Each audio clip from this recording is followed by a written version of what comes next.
ನಮಸ್ಕಾರ, ನ್ಯೂಸ್ 26ಗೆ ಸ್ವಾಗತ. ಕೊಳ್ಳೇಗಾಲ ಕ್ಷೇತ್ರದ ಮಾಜಿ ಶಾಸಕ ಎಸ್ ಬಾಲರಾಜುರವರ 60ನೇ ವರ್ಷದ ಹುಟ್ಟುಹಬ್ಬವನ್ನ ಯಳಂದೂರು ಪಟ್ಟಣದ ಸಾರ್ವಜನಿಕ ಆಸ್ಪತ್ರೆಗಳಲ್ಲಿ ರೋಗಿಗಳಿಗೆ ಹಣ್ಣು ಹಂಪಲು ವಿತರಿಸಿ ಬಿಜೆಪಿ ಕಾರ್ಯಕರ್ತರು ಮತ್ತು ಅಭಿಮಾನಿಗಳು ಸಂಭ್ರಮದಿಂದ ಆಚರಿಸಿದರು.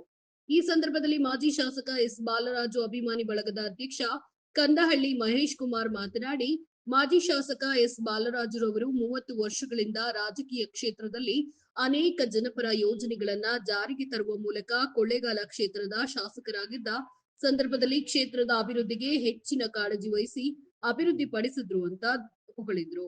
ಈ ಸಂದರ್ಭದಲ್ಲಿ ಕಂದಳ್ಳಿ ಮಹೇಶ್, ಪಿಎಸಿಸಿ ಬ್ಯಾಂಕ್ನ ನಿರ್ದೇಶಕ ವೈಕೆ ಮೂಳೆ ದೊರೆಸ್ವಾಮಿ, ಮದ್ದೂರು ಸೋಮು, ಮಂಡಲಾಧ್ಯಕ್ಷ ಅನಿಲ್, ಬಿಜೆಪಿ ಜಿಲ್ಲಾ ಕಾರ್ಯದರ್ಶಿ ಹೊಂಗನೂರು ಮಹದೇವಸ್ವಾಮಿ, ಬಿಜೆಪಿ ಮಾಜಿ ಅಧ್ಯಕ್ಷ ಪಿ ಮಹೇಶ್, ಬಿಜೆಪಿ ಮುಖಂಡರುಗಳಾದ ಸೂರ್ಯನಾರಾಯಣ್, ರಾಮಣ್ಣ, ಪಿಎಸಿಸಿ ಅಧ್ಯಕ್ಷ ಜಗದೀಶ್, ಗಡಿಗನೂರ ಚಂದ್ರು, ಅಗರರಾಜು, ಕೆಂಪರಾಜು, ಪ್ರಕಾಶ್, ನಾಗರಾಜು, ರಾಮಣ್ಣ, ಮಹೇಶ ಸೇರಿದಂತೆ ಎಸ್ ಬಾಲರಾಜ್ ಅಭಿಮಾನಿ ಬಳಗ ಹಾಗೂ ಬಿಜೆಪಿ ಪಕ್ಷದ ಕಾರ್ಯಕರ್ತರು, ಅಭಿಮಾನಿಗಳು ಹೆಚ್ಚಿನ ಸಂಖ್ಯೆಯಲ್ಲಿ ಭಾಗವಹಿಸಿದ್ರು.